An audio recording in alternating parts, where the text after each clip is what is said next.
Baik, Assalamualaikum warahmatullahi wabarakatuh. Kembali lagi bersama dengan saya, Taskuro Accounting. Untuk kali ini kita akan membahas tentang prinsip akuntansi dan konsep dasar laporan keuangan.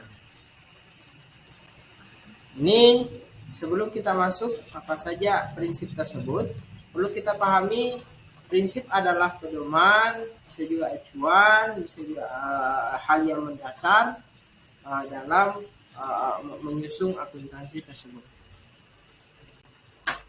Ini prinsipnya. Yang pertama adalah basis akrual atau akrual basis, yaitu pencatatan transaksi dicatat pada saat terjadinya peristiwa ekonomi. Contohnya, semisal terjadi pembelian barang dagangan ya, atau pembelian peralatan. Bisa juga ketika terjadi transaksi pembelian tersebut, walaupun uangnya belum keluar, maka itu harus dicatat. Ya. Selanjutnya ada juga konsep cash basis. Cash basis itu adalah ketika pencatatan transaksi dicatat ketika uang telah keluar. Misal kita beli peralatan, ketika uangmu sudah keluar maka sudah dicatat. Kalau uang belum keluar maka itu belum dicatat. Itu cash basis. Yang kedua, prinsip kelangsungan usaha, yaitu perusahaan dalam melakukan kegiatan usahanya tentunya berupaya untuk melaksanakan kegiatan perusahaan secara berkesinambungan atau terus-menerus.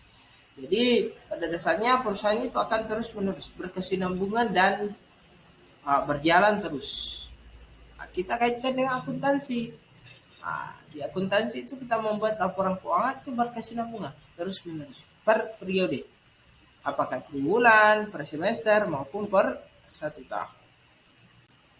Selanjutnya, kesatuan usaha atau bisnis entity, yaitu perusahaan merupakan suatu kesatuan ekonomi yang terpisah dari pihak yang berkepentingan dengan sumber perusahaan. Jadi perusahaan itu adalah kesatuan ekonomi yang terpisah dari pihak yang berkepentingan, orang-orang yang berkepentingan mengenai sumber-sumber perusahaan tersebut.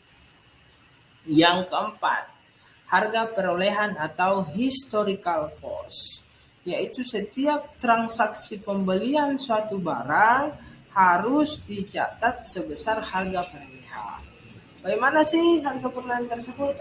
Misal kita membeli sebuah HP, seharga HP ini harga jualnya adalah 1 juta rupiah.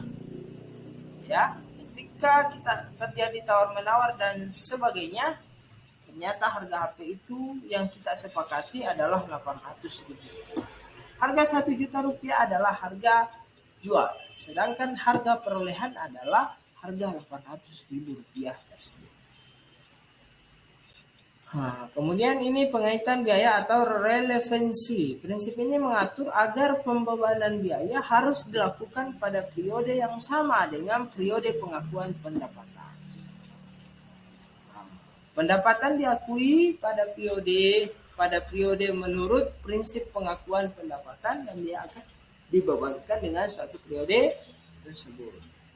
Artinya ini pengaitan biaya ini harus selalu berkait dengan pendapatan agar kita mengetahui apakah kondisi perusahaan ini rugi atau laba.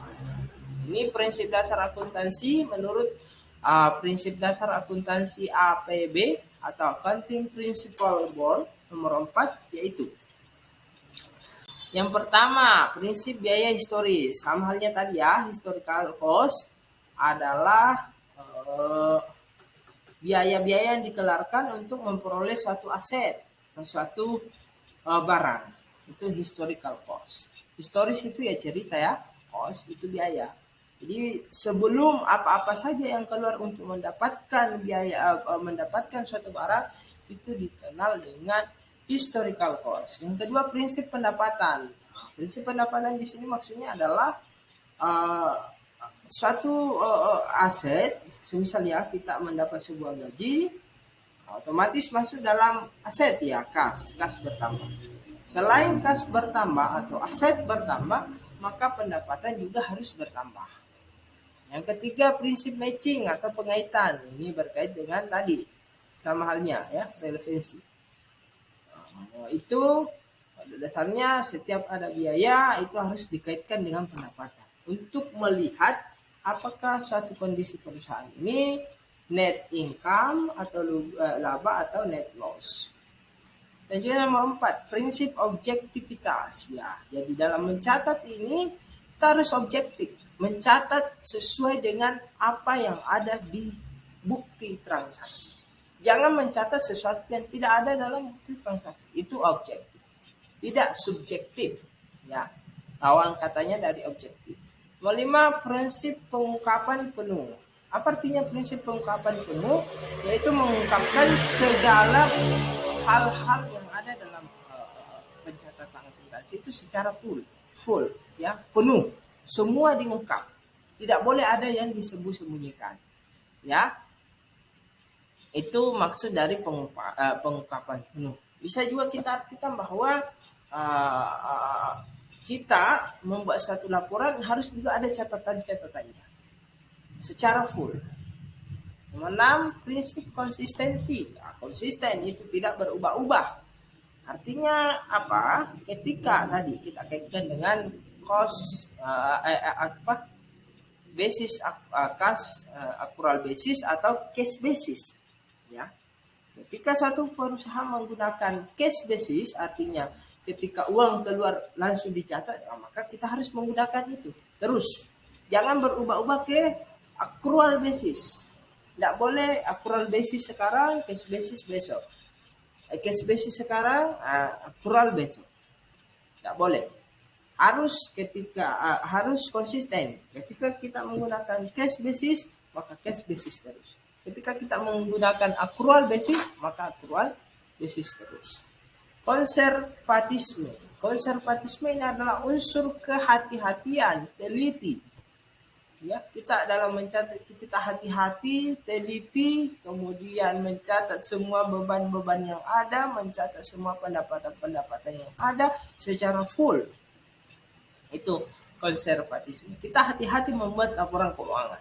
Jangan membuat laporan keuangan yang seadanya atau sebuah laporan yang tidak menyajikan keadaan yang sebenarnya. Yang ke-8, prinsip material. Material itu dapat diukur, dapat dinilai. Artinya memiliki satuan ukur, satuan nilai. Seperti, misal laporan kita menggunakan rupiah kah atau dolar. Itu material. Nomor 9, terakhir, prinsip keseragaman dan daya banding. Prinsip keseragaman yaitu ya umum ya, seragam. Artinya sama dengan laporan keuangan yang digunakan oleh perusahaan-perusahaan yang lain, atau seragam menggunakan standar akuntansi keuangan. Yang kedua, ada daya banding.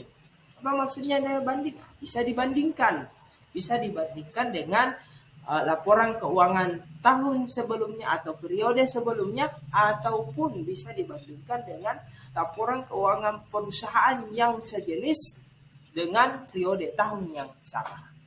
Saya kira cukup sekian dari penjelasan saya. Semoga ada manfaatnya. Jangan lupa like, komen, dan subscribe untuk mensupport membuat channel. Saya akhiri. Assalamualaikum warahmatullahi wabarakatuh.